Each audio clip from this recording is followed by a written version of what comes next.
Hi friends! మీ కలలు నిజం కావటానికి అసలైన మార్గం మేనిఫెస్టేషన్. మీరు మీ జీవితాన్ని మార్చాలనుకుంటున్నారా? మీరు కలలు కనడం మాత్రమే కాదు, వాటిని నిజం చేయాలనుకుంటున్నారా?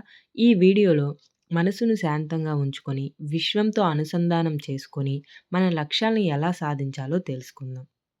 నేను ఈ వీడియోలో మేనిఫెస్టేషన్‌ని 7 భాగాలుగా విభజించి చెప్తాను. ఫస్ట్‌ది మేనిఫెస్టేషన్ అంటే ఏమిటి?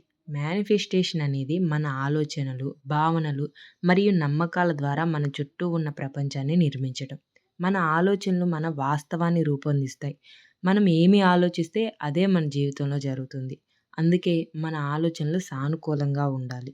ఇక రెండవది ప్రశాంతమైన మనసుని ఎలా పొందాలి? శాంతమైన మనసు సాధించటానికి ధ్యానం, ప్రాణాయామం మరియు సానుకూల ఆలోచనలు ముఖ్యమైనవి. ప్రతిరోజు కొన్ని నిమిషాలు శాంతంగా కూర్చొని మీ శ్వాసపై దృష్టి పెట్టండి. ఈ సాధనల ద్వారా మీరు మీ అంతరంగాన్ని తెలుసుకోవచ్చు. ఇక మూడవది సానుకూల ఆలోచనలు అభివృద్ధి చేయాలి. సానుకూల ఆలోచనలు అభివృద్ధి చేయడానికి ప్రతిరోజు ధన్యవాదాలు చెప్పండి. మీ జీవితంలో మీకు ఉన్నవి, మీ చుట్టూ ఉన్న వాటికి కృతజ్ఞతలు తెలపండి. ఈ ధన్యవాదాలు మీ ఆలోచనలు సానుకూలంగా మారుస్తాయి. ఇప్పుడు చాలామంది అంటారు, థాంక్స్ చెప్పడానికి నా జీవితంలో ఏముంది అని.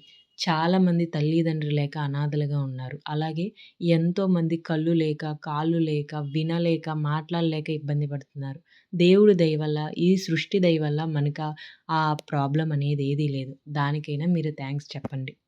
ఇక నాలుగవది లక్ష్యాలని స్పష్టంగా నిర్ణయించుకోండి. మీరు ఏం కోరుకుంటున్నారో స్పష్టంగా నిర్ణయించండి.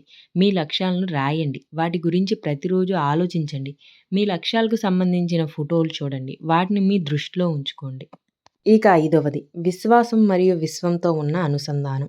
మీ లక్ష్యాలను సాధించటానికి విశ్వంలో ఉన్న శక్తులపై నమ్మకం ఉండాలి. మీరు విశ్వంతో అనుసంధానం చేసేటప్పుడు మీరు మీ లక్ష్యాలను త్వరగా సాధించగలుగుతారు. ప్రతిరోజు కొన్ని నిమిషాలు విశ్వంతో మాట్లాడండి. యూనివర్స్ మీరేం చెప్పినా వినటానికి సిద్ధంగా ఉంది. మీరు మంచి చెప్తే మంచి, చెడుకి చెప్తే చెడు. ఏదైనా సరే విశ్వంలోనే దాగుంది. ఇక ఆరవది ధ్యానం మరియు విజువలైజేషన్. ధ్యానం ద్వారా మీరు మీ అంతరంగాన్ని తెలుసుకోవచ్చు. విజువలైజేషన్ ద్వారా మీరు మీ లక్ష్యాలను ముందే సాధించినట్లుగా భావించండి. ఈ సాధనలు మీ లక్ష్యాన్ని త్వరగా సాధించడానికి సహాయపడతాయి. అంటే మీరు ఒక జాబ్ కోరుకున్నారనుకోండి. ఆ జాబ్‌లో మీరు జాబ్ జాయిన్ అయినట్టు, వర్క్ చేస్తున్నట్టు, టీమ్ లీడ్‌తో మాట్లాడుతున్నట్టు, లేదా మీరే టీమ్ మెంబర్‌గా ఉన్నట్టు ఇలా ఊహించుకోండి.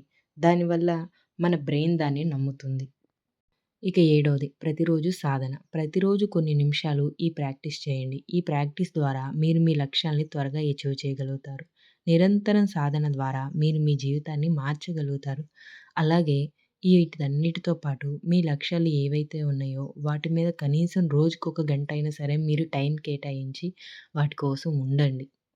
అందరూ చెప్పినట్టుగానే కన్సిస్టెన్సీ ఈజ్ ద కీ. ఒక్కరోజు చేసి మర్చిపోవటం కాదు. కన్సిస్టెన్సీగా చేయండి. మీరు మీ జీవితాన్ని మార్చగలుగుతారు. మీ ఆలోచనలు, భావనలు మరియు నమ్మకాలు మీ వాస్తవాన్ని రూపొందిస్తాయి. ఈ సాధనలు ప్రతిరోజు చేయండి. మీ లక్ష్యాల్ని సాధించండి. మీరు మీ కలల్ని నిజం చేయగలుగుతారు. ఈ వీడియో మీకు ఉపయోగకరంగా ఉంటే దయచేసి లైక్ చేయండి, షేర్ చేయండి మరియు మా ఛానల్‌ని సబ్స్క్రైబ్ చేయండి. మీరు మీ లక్ష్యాలను సాధించడానికి ఈ సాధనలు ఎలా ఉపయోగించారో కామెంట్స్‌లో తెలియజేయండి. Thanks for watching. Subscribe for more.